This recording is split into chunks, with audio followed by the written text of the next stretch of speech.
وەختەکە ڕۆیش گەردەنمە ئازاکە نازەم چێ دیکە مابوو ئەوانی تاخیر هاتبوو بچینە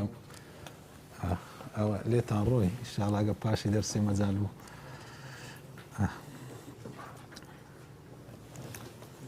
گەر ناوەرەقەکان دوایە بدەنم ئینشاڵڵا. بسم الله الرحمن الرحيم الحمد لله والصلاة والسلام على رسول الله وعلى آله وصحبه ومن والاه. اللهم علمنا ما ينفعنا وانفعنا بما علمتنا وزدنا علما. پشتیوانی خوای گەورە لە دەرسی هەشتەم و کۆتایی لە دەرسەکانی زانستەکانی قورئان باز دەکەین ئەوڕۆ کە بابەتی الناسخ والمنسوخە. طبعا بابەتەکەم چینە پرسیار و ئەوەی زۆر لەبارەوە دروستبی لۆ ئینشاڵڵا ئەمە پێکەوە بەگشتی هەمووی باز دەکەین. ئەوجە دوایە پرسیارەکان هەمووی لۆ کۆتایی ئەوەندی مەجال هەبوو لە پاشی شەهادەش ئەتیادیە هەنجینێکەش ئەگەر پرسیارەکان تەواو نەبوون ئینشاڵڵا هەر کەسی شتێکی هەبی لە خزمەت داینە ئەوەندەی لێ بزانی. بەڵام ئەو بەگشتی ئێستا دەبی تێی بگەین و جوابی زۆر پرسیارێک موچینە لە ئەثنای ئەو باسکردنەی بدرێتەوە ئەگە ئینسان بە وردی ئاگاداری بیت و گوێی بداتی. کە دەڵێن نەسخ مەبەستمان لە نەسخ لە زمانی عەرەبی چییە؟ لە زمانی عەرەبی لەبەرگرتنەوە بە دوو معنە هاتیە، نەقل و ئیزالە. ئەو دوو معنای هەیە، نەقل و ئیزالە. ئیزالە یعنی لادان و نەقلیش یعنی لەبەرگرتنەوە، ئەمە پێ دەڵێن لەبەرگرتنەوە و نەقلکردن. بە معنای ئیزالەکەی دەرێ نەسەخەتی الشەمس و ظیلە، کاتەکە ڕۆژ هەردەی عەرەب گۆتیتیان ڕۆژ سێبەری نەسەخ کرد، یعنی چی؟ یعنی لایدا. ئەو بە معنای ئیزالە. و بە معنای نەقلیش هاتیە دەرێ نەسەخت الکیتابە کە ئێستا ئەمە زۆر بەخێردێن ئیستیساخ نەسەخکردن، یعنی نەقلی ئەو نووسینەی لەو پەڕەی لە بۆ ئەو پەڕەی، کەواتە مەبەستی لە نەقلە. ئەوە لە معنای زمانی عەرەبی بە پوختی ئەو مانای نەسخە لە زمانی عەرەبی لەوەی بزانین لە چی هاتیە. بەڵام کاتێکە ئەمە نەسخ بە زاراوەی زانستی عولەمای علومی قورئان و ئوسولی فقه بە تایبەتی کاتێک لە ناو زانایانی ئەهلی ئیسلام دەگوترێن نەسخ، مەبەستمان پێچیە ئەو پێناسەیە ئێستا ئەمە باسی دەکەین کە بریتە لە چ؟ رفع الحكم الشرعي بخطاب شرعي آخر متراخيا عنه. لادانی حکمەکی شەرعی بە حکمەکی شەرعی کە لە دوای ویدێ. یعنی حکمی شەرعی چییە؟ ئەو شتەیە کە خوای گەورە لەبارەی چی فەرمووی، مەسەلەن نەهیە یان ئەمرە، یعنی ئەو پێنج حکمەی کە لە ئوسولی فقه واجبە وەنیا مەندوبە مەکروهە حرامە مباحە، کەواتە ئەو شتانە ئەوە پێی دەگوترێت حکمی شەرعی. کاتێک فەرمی ئەو عەمەلە واجبە یان ئەو عەمەلە حرامە و هەر پێنج حکمەکە. کاتە ئەو حکمەکە هاتیە ئەوەلی لە سەرەتای، پاشان ئاەتە چی دیکە هاتبی ئەو حکمە لا دابیتن، حکمەکی چیکەی هینابیتە جێوی، حکمی پێشی لا دابی کاتە ئیزالەی کردبی، حکمەکی دیکە لە پاشەوی هاتبی جێگیر بوو بیتن. کاتێکە دەرێن نەسخ مەبەستمان پێ ئەوەیە. کاتە لێرە لەو پێناسەی لۆمان بە دیار دەکەوی نەسخ لەبارەی حکمی شەرعیە، چونکە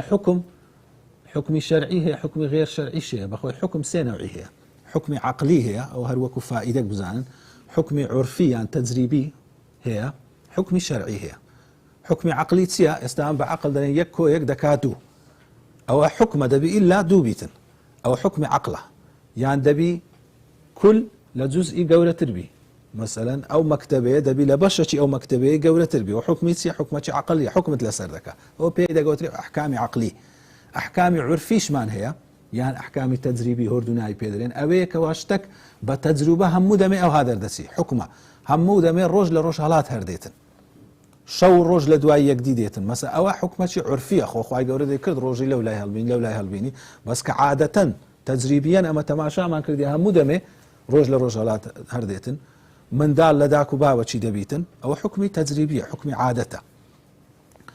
حکمی شەرعیش ئەوەیە کەوا لە ڕێی کتاب و سنەتەوە پێمان دەگوترێ حکممان لەسەر دەکرێت ئەو شتەی بکەن ڕێ پێدراوە، ئەو شتەی مەکە ڕێ پێدراو نییە، ئەوە حکمی شەرعیە. کەواتە دەبی حکمی شەرعی بی. وەلەو پێناسەی ئەوە شتێ دەگەین شتێک ئەو شتانەی نەسخ دەیانگریتەوە دبي إلا حكم بي لباري حلال وحرام بي لباري أخبار نابي مثلا خواهي قولة فرمو بيتي لباري موسى عليه السلام لقى فرعوني بودواي آيات بي نسخ بيتو بري ناشتشي دي كابو أو شتناب كري الأخبار بهيت نوعا شي نسخ ناكريتن سوك أخبار وشتكا وقعت وانيا تاز الرويشتيا ريبيدراونيا ولا غيري ولا آداب كان لا أخلاق كان لا أصول شريعة إسلامي لعقيدة وبيرو باور هيت أوانا ناقريتو تنها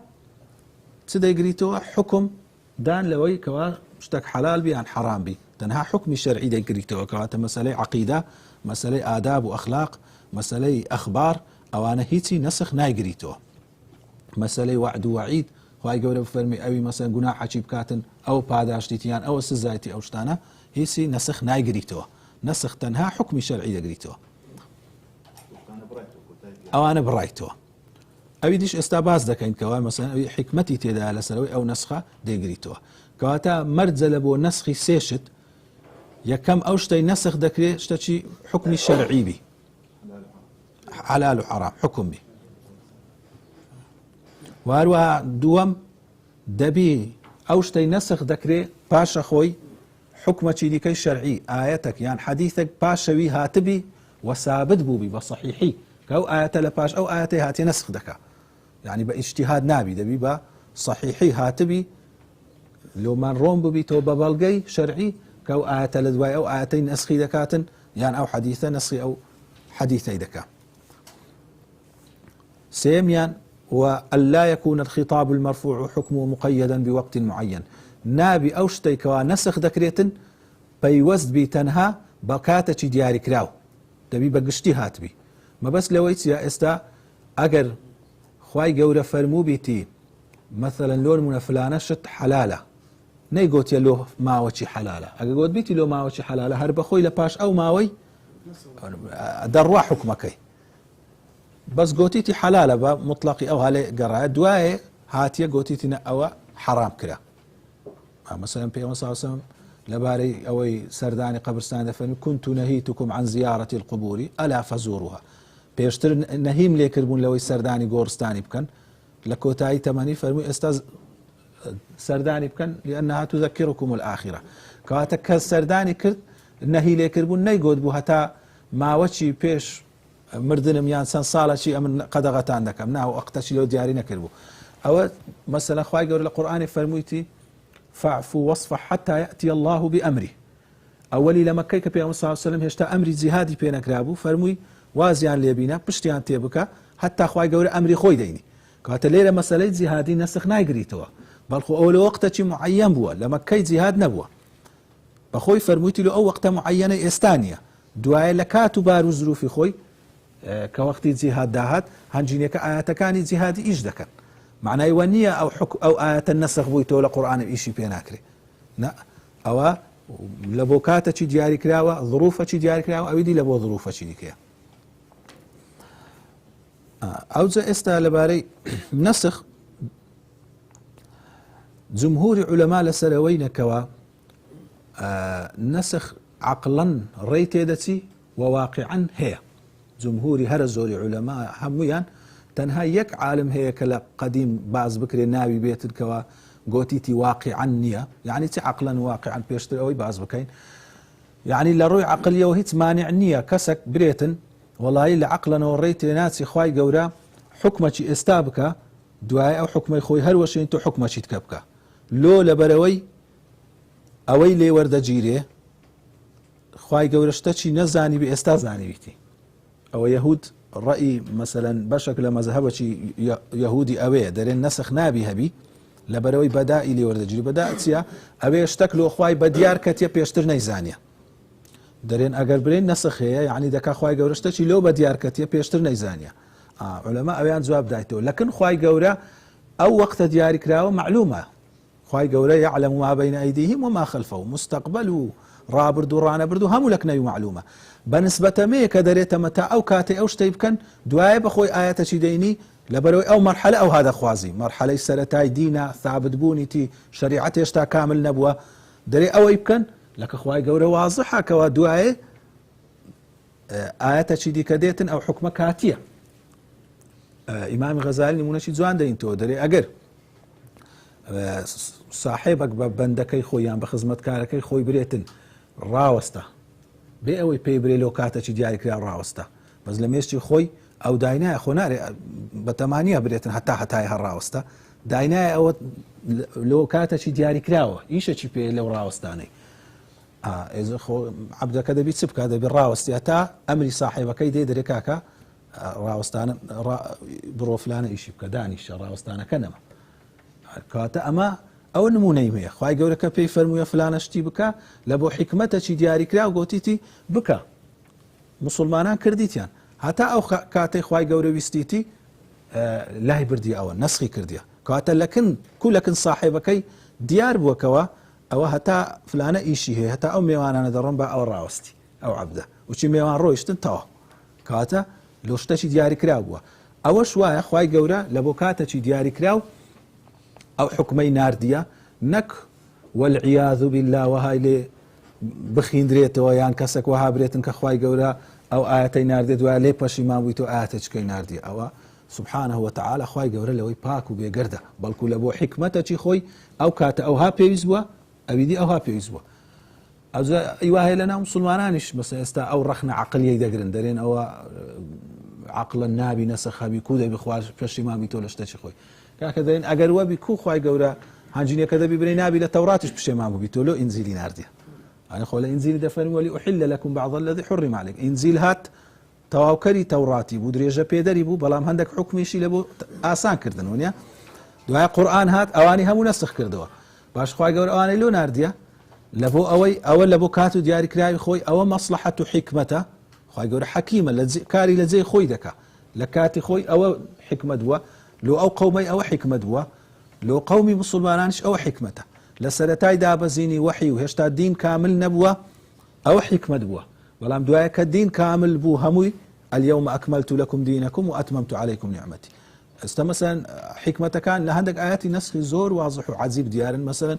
ئەوەی کە پیاسمان کە پێ سلام فەرموویتی مەچونە قەبرستانی دوایە فەرموویتی بڕۆن لۆ لەبەرەوەی ئەو قەومە سەرەتایەکەی قەومی لەسەر شیرک و بتپەرستی بوون مەیتەکانیان زۆر بە پیرۆز ڕادەگرت پێغەمبەر سەلەم وەکو تەدریبەک پەروەردەکردنەک ئەوەلی لەی مەنعکردن لەوەی تەواو لە دریان بێتە دەرێ وچی زانی تەواو لە دریان هاتیتە دەرێ ئەو لە ئاخری فەرمووی ئێستا بڕۆن لەبەرەوەی ئەو سوودەی هەیە کە قیامەتتان بەبیردەینیتەوە کاتە زەرەرەکە نەما سوودەکە ئێستاما ئەوە مەسەلەن یەک لەوانە دوای لە نمونەی دیدێتن خوای گەورە لە سوورەتی قد سمع الله قول التي مجادلة باز دەکاتن کە سەرەتا دەرێتن هەر وەختی ویستان بەسپا بەتەنێ لەگەر پێغەمبەر قسەی بکەن دەبی سەدەقەچی بکەن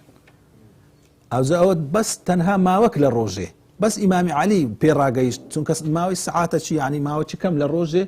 یەکسەر ئاەتی پاشی هات ئەو ئاەتەی لادا نەسخی کرد گوتی خوای گەورە لێتان خۆش بوو سەدەقەکەش نەکەن قەیدی ناکە لەگەر پێغەمبەر صلی الله علیه وسلم بەتەنێ قسان بکەن لە ئەوەلی ساوشی تەماشا دەکات دەری باش حکمت لەوەی چی ئاەتێک دادەبەزی دوای سەعاتەکی ئاەتێک کە دێ حکمەکە ڕاست دەڕواتن بەڵام کاتێکە لێ وردەبی و حکمەتێکی زۆر گەورەی تێدا ئەوەیە کە خوای گەورە پێت دەڵێ پێغەمبەر صلی الله عليه وسلم قسەکردن لەگەری بەتەنێ و بە ئەسپایی شتێکی کەم نییە ئی هەندێک کە ئەمگۆ بەخشینەکی لە پێ نابکەن بەس لەبەرەوەی لەسەرتان قورس نەکەم ئەو بەخشینەی ناکەم نارێم سەدەقەی بکەن ئاکو جاروێ ئەتو داوای حەقەکی خۆت دەکەی لۆی کابرا بزانی بەرامبەرت بزانی ئەو حەقەت هەیە مەسەڵەن منداڵەکەوە دەزانی لەسەر واجبە ڕۆژێ 5,000 بدێ ڕۆژێکی نایدێ لۆی بزانیتن ئەوە لەسەرەت واجب نییە کاتەکەوات تێگەیشت ئەوە ئەتو چاکەکە لەگەری دەکەی وەکو برێ پەروەردە دەرسەکەت دایێ ئەو جا هەنجینیەکە لۆی وچی خۆی لێ دەکەیەوە تو مەبەستت ئەوە نییە نەیدێ لێرەش خوای گەورە مەبەستی ئەوە نییەکەوە ئەوان بەخشینەکەی بکەن شتێکی قورسە هەزاری چم لەگەر پێغەمبەر صلی الله علیه وسلم قسەی بکەن بەڵام ئەو سەعاتەی لەوەی ئەو دەرسیان پێ برێتن پەروەردەیان بکاتن کەوا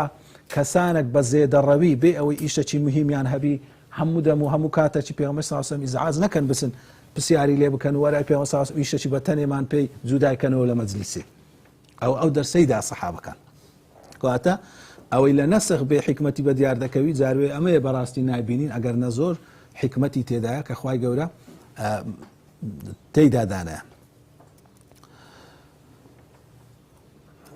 ولا هروها بيزقل أو لاني عقليا عندك درين واقعا روي لدايا زور بي زور يعني لناو أهل السنة ومسلمانان قوتمان أبو مسلمي أصفهاني لعلماء قديم قوتيتي نسخنية ولو سردمش عندك قوتيتي نسخنية هيت يعني نيان قوتي عقلا شتشي نابزي يعني نابي هبيتن بلكو قوتيتي يعني لبروية شرعا يعني واقعا تماشي قرآن والسنة ما كرديا نسخنية أو أنا بنسخ يعني دانا والنية أو بيناسية زي نابيتو نكبري عقلا النية بلام أما لك قرآنش دو آيات مان هيك علماء هم هنايتي أنوا ولو أو كساني كذا شريني قصيان لسر أو دو آيات أنا هر كردية كيتش يا أخوي جورد فرمي ما ننسخ من آية أو ننسيها نأتي بخير منها أو مثلها هر آياتك لا بدين آياتك كبين نزي أو ننسيها يان بيك زاري لا بدين لبيري بينه مثلا ذكري أو آياتا بدلك بيت زي آياتك كبيت زي يعني حكمة شديكا يان بدلك نيت زي هر لو حكم إخوي جورد خوش ببي هيت آياتك شي لدزياتي وينينيتن إخوي جورد أو يعني تفسير مشهور كيك لبو آياتك تفسيري ديك شيء إخوي جورد فرمي بخير منها أو مثلها بتساكتر لو يديهني نزي كحكمة لا دبين حكمة تساكتر ديني نزي يعني حكمة هاوشي ويديني نزي أزوج تساكتر معناه وني إلى مدمي حكمك خوش تربي يعني شل تربي متشين زاربت ساكك لو ما تون تربيتن مرزوانية إلى مبتي بخير منها أما لو ما سوق تربيتن وإذا بدلنا آية مكان آية والله أعلم بما ينزل قالوا إنما أنت مفتر ليش خواي جورد فرمكاتك آياتك لشويني آياتك دقورين دارين أي بيغمبر صلى الله عليه وسلم أتو لخورا هل دبستي خواي جورد فرمي وإذا بدلنا آية مكان آية والله أعلم بما ينزل قالوا إنما أنت مفتر بل هي في بل أكثرهم لا يعلمون قل نزله روح القدس من ربك بالحق ليثبت الذين آمنوا أو الروح القدس نادي كواتا أوش بلغي لسروك بيغمبر صلى الله عليه وسلم بدست خوي نية يعني زور موقفي محرز هي كوا بيغمبر صلى الله عليه وسلم لقرآن توشي لبي است بيغمبر صلى الله عليه وسلم اگر لما بين خوي خوای گور نبي چه د زانيتن كوا دريتن با لا تاوشي تماشي ونيا زينبي كرديه مثلا يعني اتو دلت لوي تسوا يعني هاشتك اوش تكشف كدنا ما بين شيء او الى خوي كشف ذكاء يعني عبس وتولى شيء بي خوش مثلا كسق ليلي بكاتن با خو عبد الله كريم مكتوم بخوي نيديت يا كبي صلى الله عليه وسلم روي لي قدش كرديا شيء او يكشف ذكاء لسر اخوي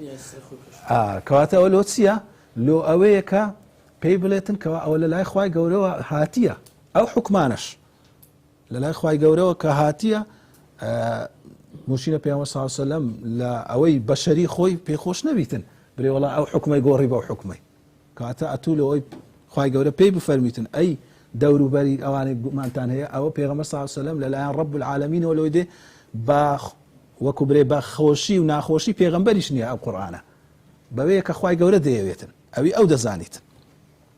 وهروها لو تثبيتي دلشتام كاوش يك حكمته كان نسخيا لو اوي كوا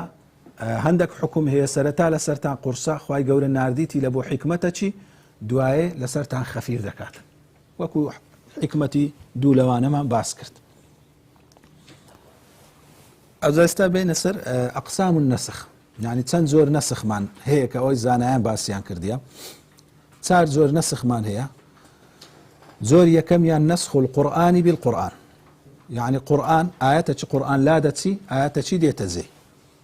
أو قسمش متفق للاي أواني كدرين نسخ هي يعني أواني قوتي يان نسخ هي يان درين نسخ قرآن بقرآن هي كآياتك لابتي آياتك بيتزي سندان نموني لو دينو يكلوانا والذين يتوفون منكم ويذرون أزواجا وصية لأزواجهم متاعا إلى الحول غير إخراج أو آفرتي كوامير دي دمريتن لو آياتي دفرميتن كوا وصية لبو ميردكانيان كليه بقرين أو آفرتانا دتوانن بمينين ولا ماليتن حولك صالش ما هو صالش بمينين وبي أو يكز دريا بكاتن كاتليه دريا عيدا صالك أو آفرة بمينيتو دري كنسخ كراية بآيات شي کە لە ڕووی تەرتیبەوە لە پێشیتی بەڵام لە ڕووی نزولەوە دەبی لە پاشی بیتن والذین یتوفون منکم ويذرون أزواجا يتربصن بأنفسهن 4 أشهر و10 4 مانگو دەڕۆژ دەرێن ساڵک نەسخ کرایە حکومەکە گۆڕایە بوویتە چەند 4 مانگو دەڕۆژ. ئەوە قسەی دیکەشی لەبارەکرایە لە تەفسیرەکان هەندێک دەڵێن کەوا ئەو ساڵەیە ئەوەیە کەوا ئافرەتێک بەخۆی بیەوێتن زیاتر لە 4 مانگو دەڕۆژەکەی وەکو برەی سونەتە لۆی ماوەی ساڵەکی بمینێتەوە دەتانی هەتا ساڵەکی بمینێتەوە بەڵام 4 مانگو دەڕۆژ حەدی ئەدنایەکەی نابی لە 4 مانگو دەڕۆژی کەمتر بیتن عیددا بەس دەتانی هەتا ساڵەکیش لەو ماڵێ بینێتەوە کاتە لێرە دەرێن ناسیخ و مەنسوخ نییە. ئەو هەندێک ئەو هەدەێن. بەشی دووەم نەسخ القورئانی بالسنە نسخی قورئان بە سونەی ئاەتێک دابەز ببێتن لە قورئانێ حەدیثێکی پێغەمبەری بێ صلی الله علیه و سلم ئەو حکمی ئەو ئاەتەی نەسخ بکاتەوە لا بداتن. ئەویش عولەما دەکەنە دوو بەش نسخی قورئان بە سونەی ئاحاد کە سونەی ئاحاد ئەوێ چەند کەسێک بجێڕنەوە نەگاتە دەرەجەی متەواتیری دەرێن ئەوە جمهوری عولەما لەسەرەوەینە کە ئەو نەوعە نسخە نابیتن جائز نییە یعنی هەندێک دەرێن لەبەرەوەی عەقلەن جائز نییە لەبەرەوەی دەرێ نەئتی بخەیری منها هاوشێوەی دەرێن سونە نە هاوشێوەی قورئانیە نە لەوی باشترە هەندێکی دەرێن واقعاً هەڕووی نەدا لە نمونەش بگەڕێن ئەو نمونەمان نییە ئەگەر کەسێک برێ وڵات دەشت بیتن ئەو نمونە نییە ئەو نمونانەی دەشینەوە هەمووی یعنی شتی دیکەیە بە نمونە لەوەی دێتەوە. کاتە لێرە ئەمە ئاەتێکمان نییە لەسەر ڕەئی جمهوری زانایان ئاەتێکمان نییە حەدیثێک بێتن حکمی ئاەتەکەی لا بدە بەڵام ئەگەر حەدیثێک متەواتر بی دەکرێ حکمی ئاەتەکی لا بدات چونکە هەردووچیان متەواترن قورئان هەم متەواترە ئەو حەدیثەش متەواترە دەرێ ئەو حەدیثە متەواترە ئەوەی لا بدە بەڵام ئایا نمونەمان هەیە شتی وا ڕوویدابی شتی وامان نییە وەکو نمونە.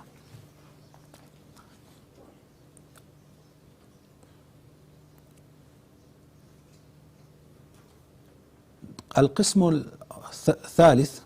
نازم ليرة لكنا من نسرة لكنا مقوش نسرة أنا نسخ السنة بالقرآن يعني قسم الثالثة كان نسرة هذا وين درب النسن أوش جمهور زانا لسرة وينها كوا دكريت حديثك هبي حكمك هبي كوا بالسنة سابد بوبي دعاء قرآن بيتن قرآن للسنة بقوة لا قرآن بيتن أو حكم السنة لا بدعة نمونة تسدى إنوا زۆر نمونەی مەشهور لەوەی چییە ڕووگا کە خوای گەورە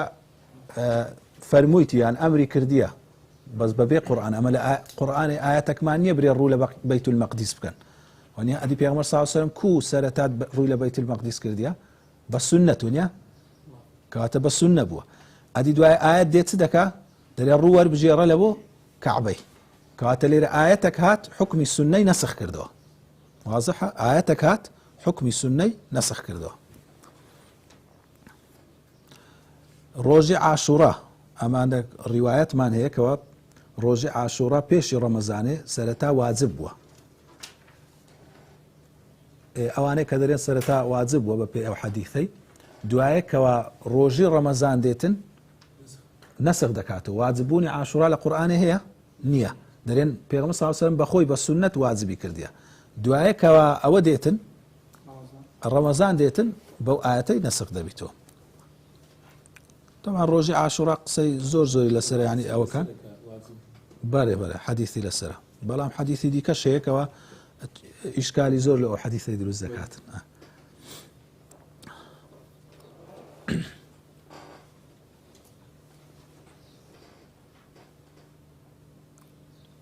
کەواتە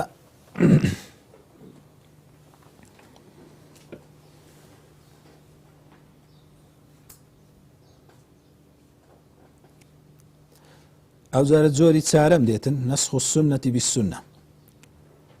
نسخی سنەی بە سنە ئەو دوو خەتەی کەتیتە سەرێ ئەوە لە ناو قسمی ڕابعە ئەو 1 2 3 4 باسمان کردێ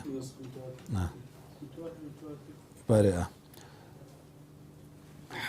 طبعا ئەمە بابەتەکەمان قورئانە بەس ئەوەش هەر باز دەکەن لەوێ بزانین مەسەڵەن حەدیثێکی پێغەمبەری صلی الله علیه و سلم دەرێ فەرمیتن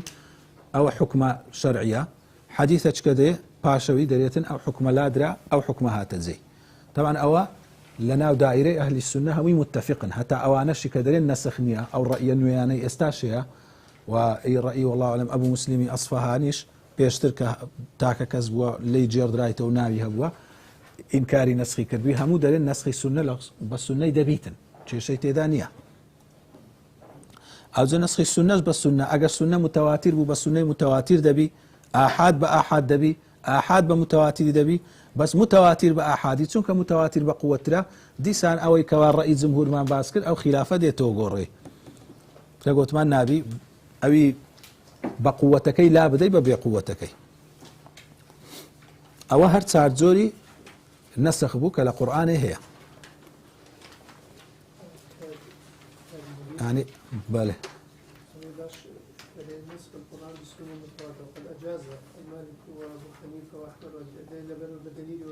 وما ينطق عن الهوى إن هو إلا وحي بله يعني باسنك يعني أجل بديتن شوكافو لقيو كرم الصلاة والسلام أو قوتمان بدي قوتمان أجر قرآن بس سنة متواتر أو اللي ركدري مالك وأبو حنيفة بمتواتر بأحادنا بله بلا أحادي لسر أو رأيينين الجمهور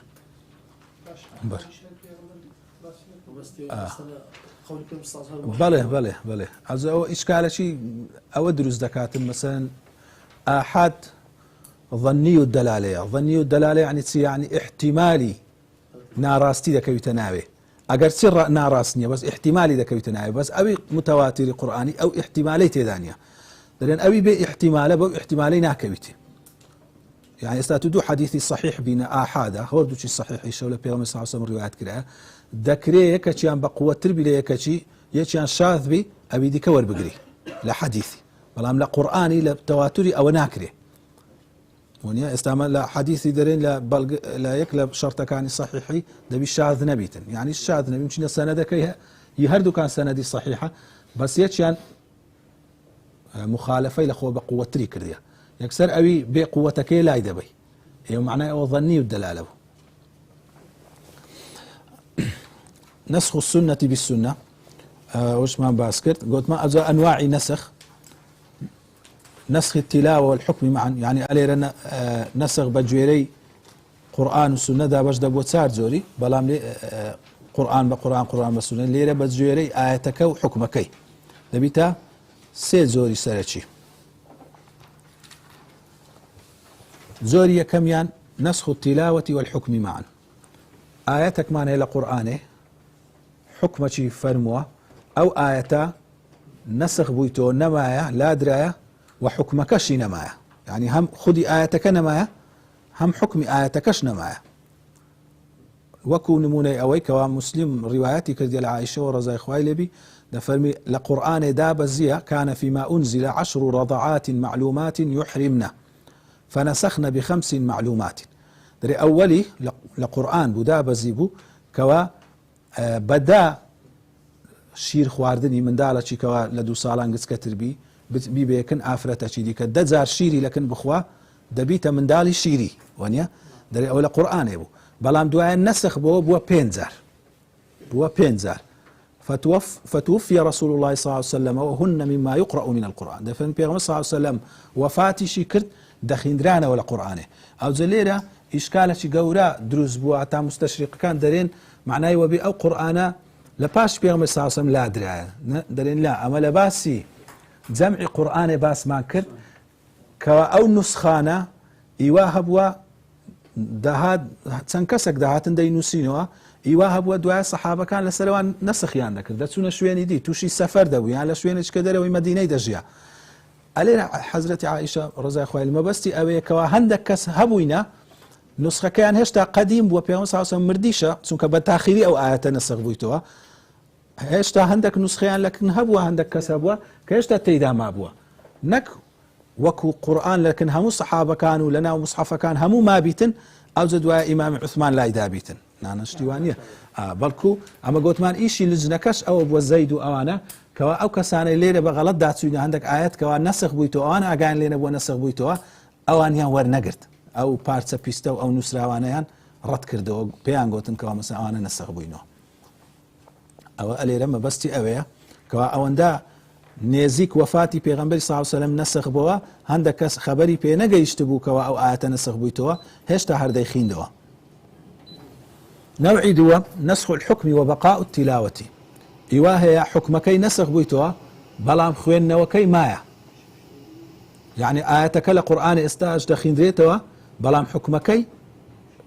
ئەوە بوویتەوە. وەکو چ نمونەچی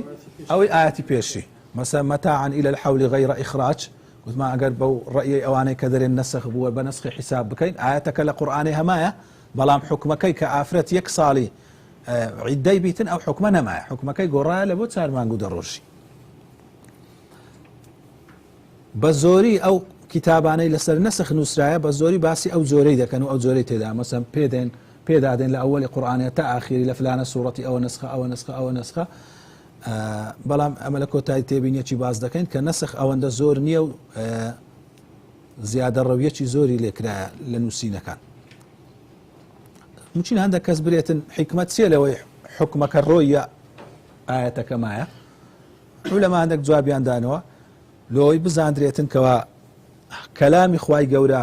بێجگە لە حکمەکەش بەس بەخینەوەی سەوابی لەسەر وەردەگری. خوای گەورە ئەوەی لۆمە هێشتیتەوە لەوەی ثەوابی لەسەر وەربگرین، کەلامی خوای گەورە بێجگە لە حکمەکەش هەر بەس بەخینەوەی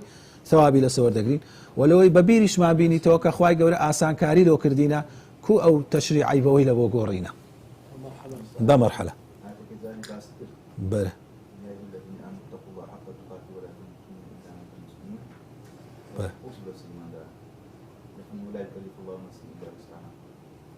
أو آتي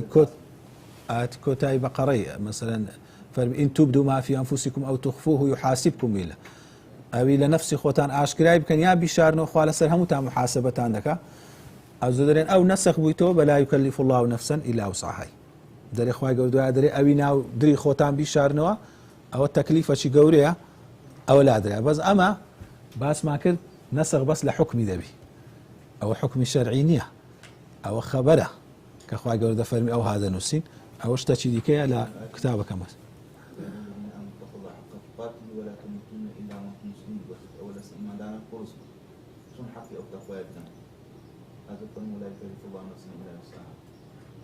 بەبیرم نایە باس کردبی بەبیرم نایە چونکە ئەو ئاەتە نەسخ نییە ئێستاش وەلا تەموتن إلا وأنتم مسلمون لۆمەش هەر تەواو دەبی نەمزانیە بەبیرم نییە دوای ئینشاڵڵا باس دەکەین زانم لە چێن دەرەوە باس بکەرێنە. زۆری سێم نەسخ التلاوة مع بقاء الحكم. ئاەتەکە نەمایە وەکو خوێندنەوە بەڵام حکمەکەی هەرمایە. ئەوەش مەشهورترینی ئەو ئاەتەی ڕەجمە کە دەرە ئیمامی عومەر لە ناو سەحابان لە سەر مینبەرێ خوێندیەوە گوتی هەندێک کەس دەترسێن پەیدا ببن بڵێن ڕەجم نەمایە لە بۆ ئەو ئافرەتیان پیاوەی کە زینای دەکات مێردی کردیە و ژنی هینایە برێن لەبەرەوەی لە قورئانی ئەو ئاەتە باسی ڕەجمی نییە ڕەجم نییە و ئەمەش ڕەجم ناکەین دەرێ ئەمە لە زەمانی پێغەمبەر صلی الله علیه و سلم ئاەت دابەزی و خینماش نەوەش کە الشیخ والشیخة إذا زنیا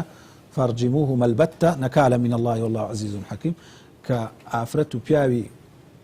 کە مێردی کردیان ژنی هینابیتن زینایان کرد ڕەجمیان بکەن. دەرێ ئەو ئاەتەمان خوێندەوە بەڵام دوایێ ئاەتەکە نەسخ بووە وەکو ئاەتەکە خوێندنەوەکە بەڵام حکمەکەی هەرمایە و پێغەمبەر صلی الله علیه و سلم هەر ئیشی پێکردیە و هەرمایە. هیچ سەحابەش ناڕەزایەتیان لەسەر ئەو قسەی ئیمامی عومەر دەرنەبڕیە. کەواتە ئەوە زۆری سێمە کەوات هەندێک ئاەت خوێندنەوەکەی نەمایە بەڵام حکمەکەی هەرمایە، یعنی حکمی ڕەجمی هەرمایە ئەگەر چه خوێندنەوەی ئەو ئاەتەی نەمایە. حکمەتی نەسخی چییە؟ علەما زۆر حکمت باس کرایە، یعنی مراعاتی مەسلحەتی بەندەکانی کەوا شت هەبووە قورس بووە خوای گەورە ئاسانتری کردیە یان شت هەبووە و چی گوتمان لۆ دەرسەچی بووە ئەوەلی لێی توند کردینە تا دەرسەکەی وەرگرن سابتیان کە دوایە لۆی خەفیف کردینە، یعنی ئەوەلی شت هەیە خەفیفی کردیە لە بۆ تەدریج دوایە توندی کردیە، شتیش هەیە ئەوەلی شتەکە پێویست بووە لێی توند کردینە لەوەی فێر بن دەرسی لێ وەربگرن دوایە لۆی ئاسان کردینە. تطور التشريع إلى مرتبة الكمال حسب تطور الدعوة أو أو تشريع خوای گەورە بەرە تەسبیتی کردیە پەرەی پێدایە تا گەیشتیتە اليوم أكملت لكم دينكم ئاخیری فەرمووی ئەوڕۆ دینتان تەواو بوو وأتممت عليكم نعمتي ورضيت لكم الإسلام دينا. ابتلاء المكلف واختباره بالامتثال وعدمه ئەوەش یەک لە ئەوەکانە بەڕاستی زۆر کەس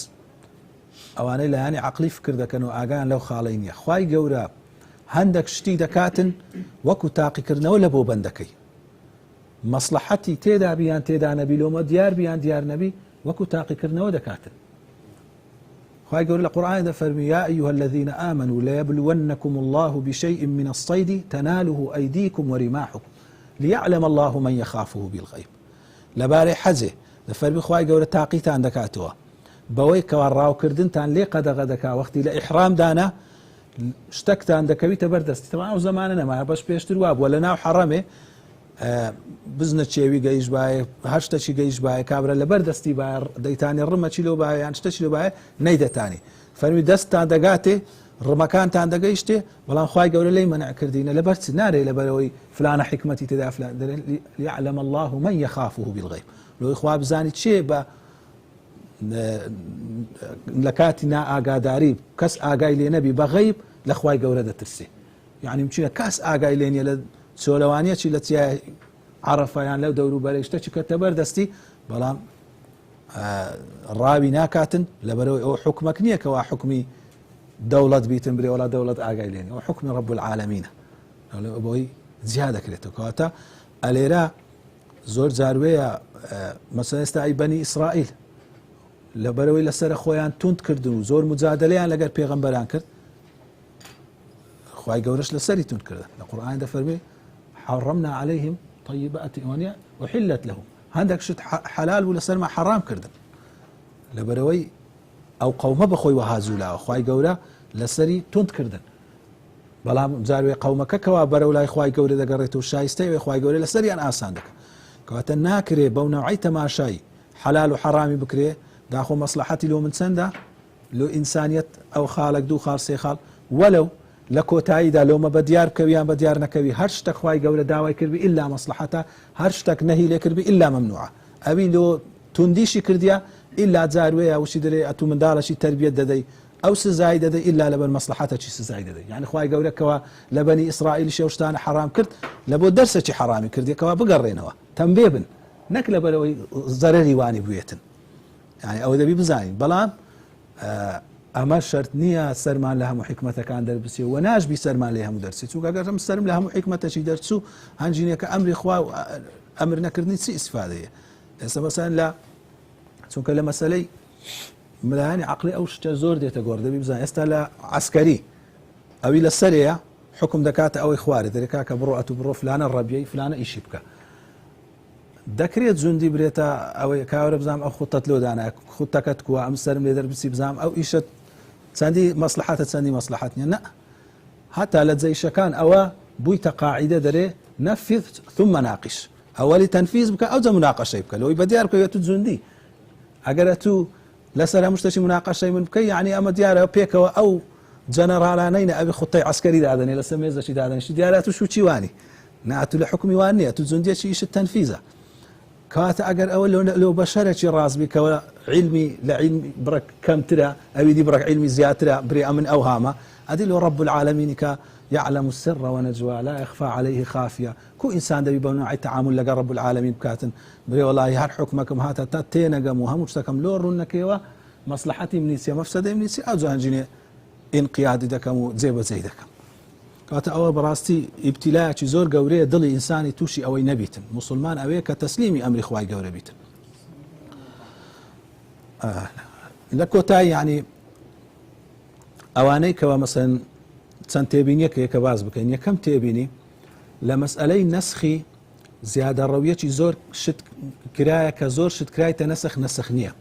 بابەتی دیگەی لەگەر تێکەر کرایە ئەگەر لە ئوسولی فقه ئەوانەی خوێن بیتان مەسەلەن ئەمە خاص و عاممان هەیە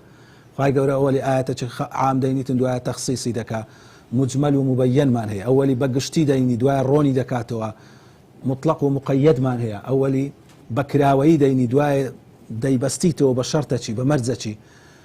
زۆر لا سلفي صالح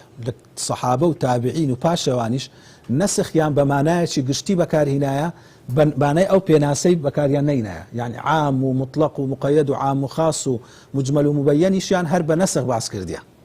هاد لفظي نسخ يعني لو بكارهنا او مسألة شي مصطلح هذا لا مشاحة في الاصطلاح الاصطلاح قصة بكارهنا نتسو مشكلة ثانية كأو نسخة معناها فراواني لك نوان هبوة بلام دوايا كعلماء دين او بيناسي لو دادنين او بيناسي سن آياتك زور زور كم لسري زي بزيد بي مثلا إمام السيوطي قيانديته 20 آياتي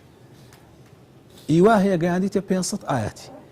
طبعا هو همو زي دروي تيدا كرديا أو عام وخاص ومطلق ومقيد وآواني همو تيدا زور كرديا كوات هند الزور نية بپنزي دستي ناج مردري أو هند الزور نية كوابري آياتي لقرآني بشرشي هر زوري قرآني أو آياتان إشيان بينا كريتن همو نسخ ببنوها تنها تن آياتك أو تن آياتي إستاش لقرآني إستايا مثلا أوي قوتمان آياتك هرنما نما أو هيت أو الحديث الصحيح بس أو آياتاني إستا لقرآن موجودة وبري نسخ بويتوها هيت آياتك تيداني قصي لسر نبيتن إلا مثلا أتكدري نسخة إيواه توجيهها شي كي كردي يلا تفسيرها كي هناك بنسخ نية قوتي هناك أو عام وخاصة مطلق ومقيدة مجمل ومبينة لما بني أو تسن آياتش كهاتية مثلا لون هنا عندك لا تفسير كان يعني لا كتب ناسخ ومنسوخ زور زياد يعني كرديا مثلا لون من ما رزقناهم ينفقون خواهي قولة فرموتي أو لو يكوابي ما بخشيون دبخشن أوانيش الدرين قولا آياتي فرض الزكاة أو آياتي نسخ كتو لا نسخي نكرتوا أو آيات خواهي قولة باسي بخشيني دكا قشتي باشتكي مجملة دوادي روني دكاتو بشك لو بخشيني واجبك فرض زكاته أو آياتش هر إشي بيذكري أوش هر إشي بيذكري آياتي أو كخواي قورا فرمويتي واز لمشركان بنا فاعفو عنهم واصفاحيان وأمر بالعرف وأعرض عن الجاهلين أو آياتان إعراضي تدايا لزور شوين للقرآن دري بش لكافر همك درين همو أو آياتانا بآياتي كوا لسورة التوبة إذا فرمي فإذا انسلخ الأشهر الحرم فاقتلوا المشركين كاتك أو أشهر حرمة تابو مشركة كام كجدرين أو آياتنا هم نسخ بيتوها فإن جنحوا للسلم فجنح هادرين أو هم نسخ بيتوها طبعا أو شوانية أو آياتنا قرت ما شابك إلى سورة توبة بيوستي بويا كوا بيغمر صلى الله عليه وسلم لقر أو مشركان معاهدة كردي أوان عهدكيان شكانديا ليرة دعوة دكا لبرانبري وان كعهديان شكانديا أو عهدي بدو وانو بيان كجو بوشيوي